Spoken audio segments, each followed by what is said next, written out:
Hi friends, welcome back to our channel. ಇವತ್ತಿನ recipe ರಾತ್ರಿ ಉಳಿದಿರೋ ಅಂತಹ 1 ಕಪ್ ಅನ್ನ ಇದ್ದರೆ ಅದ್ಭುತವಾಗಿರೋಂತಹ ಬೆಳಗಿನ ಬ್ರೇಕ್ಫಾಸ್ಟ್ ಮಾಡ್ಬೋದು. ಸೊ ಕೆಲವು 2 ಪದಾರ್ಥ ಇದ್ದರೆ ಸಾಕು, ತುಂಬ ಚೆನ್ನಾಗಿರುತ್ತೆ ಈ ರೆಸಿಪಿ. ನೋಡೋಣ ಬನ್ನಿ ಫ್ರೆಂಡ್ಸ್. ನೋಡಿ, ಈಗ ಒಂದು ಮಿಕ್ಸಿ ಜಾರ್ ಇಟ್ಕೊಂಡು ನೈಟಲ್ಲಿ ಉಳಿದಿರೋ ಅಂತಹ ಅನ್ನವನ್ನು 1 ಕಪ್ಪನ್ನು ಹಾಕ್ಕೊಳ್ತಾ ಇದ್ದೀನಿ.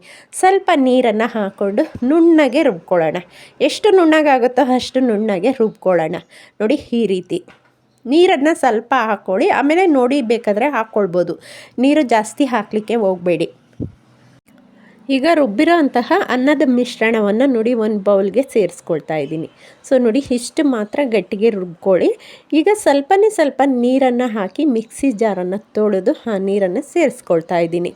ಆನಂತರ ನೋಡಿ, ಅಕ್ಕಿ ಹಿಟ್ಟು ಇದು ಮನೆಯಲ್ಲಿ ಮಾಡಿಸಿರೋದಾದ್ರೂ ಪರವಾಗಿಲ್ಲ, ಸೊ ಅಂಗಡಿಯಲ್ಲಿ ತೊಗೊಂಬಂದಿರೋದಾದ್ರೂ ಪರವಾಗಿಲ್ಲ. ಯಾವ ಅಕ್ಕಿ ಹಿಟ್ಟಿರುತ್ತೋ ನಿಮ್ಮ ಹತ್ರ ಹಾಕ್ಕೊಡಿ. ಹಾಗೆ ರುಚಿಗೆ ಉಪ್ಪು, ಇದಿಷ್ಟನ್ನು ಸೇರಿಸ್ಕೊಂಡು ಅನ್ನದ ಮಿಶ್ರಣದ ಜೊತೆಗೆ ಅಕ್ಕಿ ಹಿಟ್ಟನ್ನು ಚೆನ್ನಾಗಿ ಮಿಕ್ಸ್ ಮಾಡಿಕೊಡೋಣ. ಸೊ ಮಿಕ್ಸ್ ಮಾಡಿದ ನಂತರ ಎಷ್ಟು ನೀರು ಹಾಕಬೇಕು ಅನ್ನೋದು ಹೇಳ್ತೀನಿ. ಸೊ ನೋಡಿ, ಫಸ್ಟು ಈ ರೀತಿ ಮಿಕ್ಸ್ ಮಾಡ್ಕೊಳ್ಳೋಣ. ಈಗ ನೋಡಿ, ಸ್ವಲ್ಪನೇ ನೀರು ಹಾಕ್ಕೊಳ್ಬೇಕು. ಯಾವ ಅದಕ್ಕೆ ಅಂದರೆ ಚಪಾತಿ ಹಿಟ್ಟಿನಗಿಂತ ಇನ್ನು ಸ್ವಲ್ಪ ತೆಳ್ಳಗೆ ಕಲಿಸ್ಕೊಳ್ರಿ. ಮಾಮೂಲಿ ನಾವು ಅಕ್ಕಿ ರೊಟ್ಟಿ ಇದೆಲ್ಲ ಮಾಡ್ತಿರಲ್ವ, ಅಷ್ಟು ಹದದಲ್ಲಿ ಕಲಿಸ್ಕೊಂಡ್ರೆ ಸಾಕಾಗುತ್ತೆ.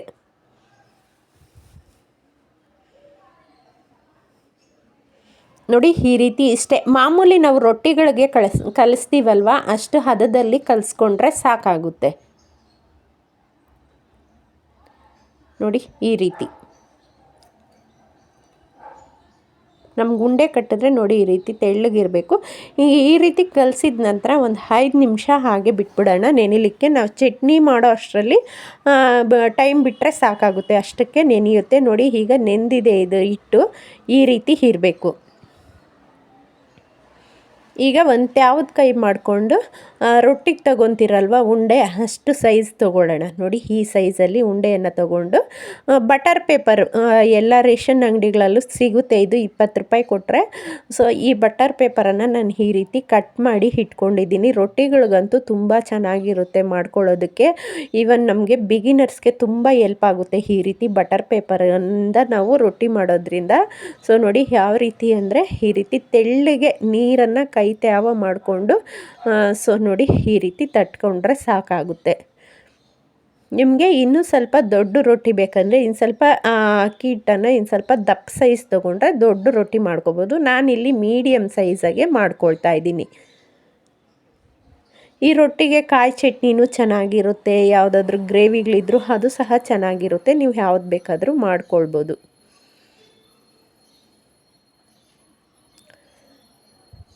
ನೋಡಿ, ಇಷ್ಟು ಹದದಲ್ಲಿ ರೊಟ್ಟಿಯನ್ನು ತಟ್ಕೊಂಡು ನಾವು ಒಂದು ಹೆಂಚನ್ನು ಇಟ್ಕೊಂಡು ಹೈ ಫ್ಲೇಮಲ್ಲಿ ಬಿಸಿ ಮಾಡಿಕೊಂಡು ಬ್ರಷಿಂದ ಎಣ್ಣೆಯನ್ನು ಈ ರೀತಿ ಸ್ಪ್ರೆಡ್ ಮಾಡಿಕೊಂಡು, ಸೊ ಈಗ ತಟ್ಟಿರೋ ಅಂತಹ ರೊಟ್ಟಿಯನ್ನು ನೋಡಿ ಹೆಂಚ ಮೇಲೆ ಹೀಗೆ ಡೈರೆಕ್ಟಾಗಿ ಹಾಕ್ಕೊಳ್ತಾ ಇದ್ದೀನಿ.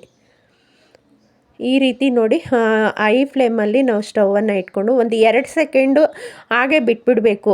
ರೊಟ್ಟಿ ಹಾಕಿದ ತಕ್ಷಣವೇ ತೆಗಿಲಿಕ್ಕೆ ಹೋದರೆ ಕಿತ್ತೋಗುತ್ತೆ. ಒಂದು 2 ಸೆಕೆಂಡ್ ಆ ಬಿಸಿ ತಗಲಿದ ನಂತರ ಬಟರ್ ಪೇಪರಿಂದ ಈಸಿಯಾಗಿ ನೋಡಿ ರೊಟ್ಟಿ ಈ ರೀತಿ ಬರುತ್ತೆ. ಆನಂತರ ನೋಡಿ, ಒಂದು ಲಿಡ್ಡನ್ನು ಮುಚ್ಚಿ ಒಂದು 2 ಸೆಕೆಂಡ್ ಬೇಯಿಸ್ಕೊಳ್ಳೋಣ ರೊಟ್ಟಿಯನ್ನು. ಈಗ ನೋಡಿ, ಇದು ಬೆಂದಿದೆ. ಇನ್ನೊಂದು ಸೈಡು ನಾನು ಟರ್ನ್ ಮಾಡ್ಕೊಳ್ತಾ ಇದ್ದೀನಿ. ನೋಡಿ, ಇಷ್ಟೇ ಎಷ್ಟು ತುಂಬ ಈಸಿಯಾಗಿ ಆಗುತ್ತೆ ಗೊತ್ತಲ್ವಾ. ನಾವು ರೈಸ್ ಇದ್ದರೆ ಬಿಸಾಕುವಂಥ ಅವಶ್ಯಕತೆ ಇಲ್ಲ. ಸೊ ನಮಗೆ ರೈಸ್ ತಿನ್ನೋದಕ್ಕಾಗಲ್ಲ, ನೈಟ್ ರೈಸ್ ಇದ್ದರೆ ಈ ರೀತಿ ಬೆಳಗಿನ ಟೈಮು ನಾವು ಬ್ರೇಕ್ಫಾಸ್ಟ್ಗೆ ಮಾಡಿಕೊಂಡ್ರೆ ತುಂಬ ಚೆನ್ನಾಗಿರುತ್ತೆ. ಇಲ್ಲಾಂದರೆ ಹಾಗೆ ನೀವು ಡೈರೆಕ್ಟಾಗಿ ಬಿಸಿ ಅನ್ನ ಇದ್ರೂ ಹೆಚ್ಚಾಗಿ ಅನ್ನ ಇರೋವಂತಹ ಟೈಮಲ್ಲಿ ಈ ರೀತಿ ಮಾಡ್ಕೊಳ್ಬೋದು. 2 ಕಡೆ ಎಣ್ಣೆಯನ್ನು ಸ್ಪ್ರೆಡ್ ಮಾಡಿಕೊಂಡು 2 ಕಡೆಯೂ ಚೆನ್ನಾಗಿ ಬೇಯಿಸ್ಕೊಳ್ತಾ ಇದ್ದೀನಿ. ಸೊ ನಿಮಗೆ ಹಾಗೂ ಎಣ್ಣೆ ಬೇಡ ಅಂದರೆ ತುಪ್ಪನೂ ಹಾಕ್ಕೊಳ್ಬೋದು, ಇಲ್ಲಾಂದರೆ ಹಾಗೇನೂ ಸಹ ಬೇಯಿಸ್ಕೊಳ್ಬೋದು. ರೊಟ್ಟಿಯನ್ನು ಕಿತ್ತೋಗುತ್ತೆ ಅನ್ನೋ ಟೆನ್ಷನ್ ಇಲ್ಲ. 2 ಕಡೆಯೂ ಚೆನ್ನಾಗಿ ಬೇಯಿಸ್ಕೊಂಡ್ರೆ ನಮಗೆ ರೊಟ್ಟಿ ರೆಡಿಯಾಗುತ್ತೆ. ಸೊ ಓಕೆ ಫ್ರೆಂಡ್ಸ್, ಈ ರೀತಿ ಈಸಿ ರೆಸಿಪಿಗಳಿಗಾಗಿ ನನ್ನ ಚಾನಲ್ನ ನೀವು ಡೈಲಿ ವಾಚ್ ಮಾಡ್ತಾಯಿರಿ ಆ್ಯಂಡ್ ಸಬ್ಸ್ಕ್ರೈಬ್ ಮಾಡ್ಕೊಂಡು ಸಪೋರ್ಟ್ ಮಾಡಿ ಫ್ರೆಂಡ್ಸ್. ಈ ರೆಸಿಪಿ ನಿಮ್ಮ ಫ್ರೆಂಡ್ಸ್ ಆ್ಯಂಡ್ ಫ್ಯಾಮಿಲಿಗೆ ಎಲ್ಲರಿಗೂ ಶೇರ್ ಮಾಡ್ಕೊಳ್ಳಿ. ಈಗ ನೋಡಿ, ರೊಟ್ಟಿ ರೆಡಿಯಾಗಿದೆ. ಸೇಮ್ ಮತ್ತೊಂದು ರೊಟ್ಟಿಯನ್ನು ನಾನು ಅದೇ ಪ್ರೊಸೀಜರಲ್ಲೇ ಹಾಕ್ಕೊಳ್ತಾ ಇದ್ದೀನಿ.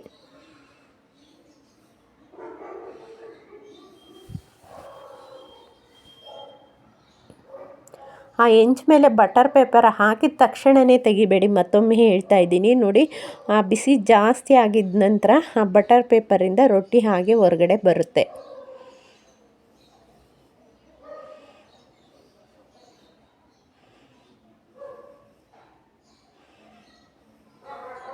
ನೋಡಿ ಇಷ್ಟೇ, ಈಗ ತೆಗೆದುಕೊಂಬಿಟ್ರೆ ಆರಾಮಾಗಿ ಬರುತ್ತೆ ರೊಟ್ಟಿ.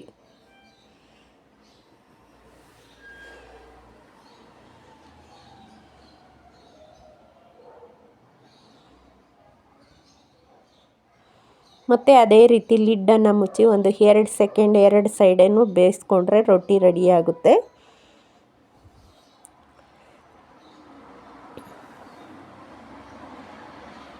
ನೋಡಿ ಎಷ್ಟು ಕಲರಾಗಿ ಎಷ್ಟು ಚೆನ್ನಾಗಿ ಬಂದಿದೆ ರೊಟ್ಟಿ.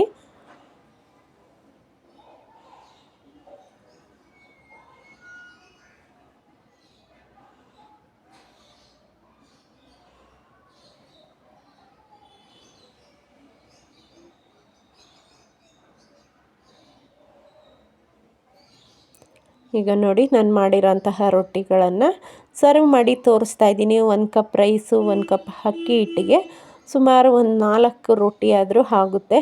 ಅದು ಚಿಕ್ಕ ಕಪ್ಪಲ್ಲಿ ನಾನು ತೊಗೊಂಡಿದ್ದು. ಸೊ ಓಕೆ ಫ್ರೆಂಡ್ಸ್, ಧನ್ಯವಾದ.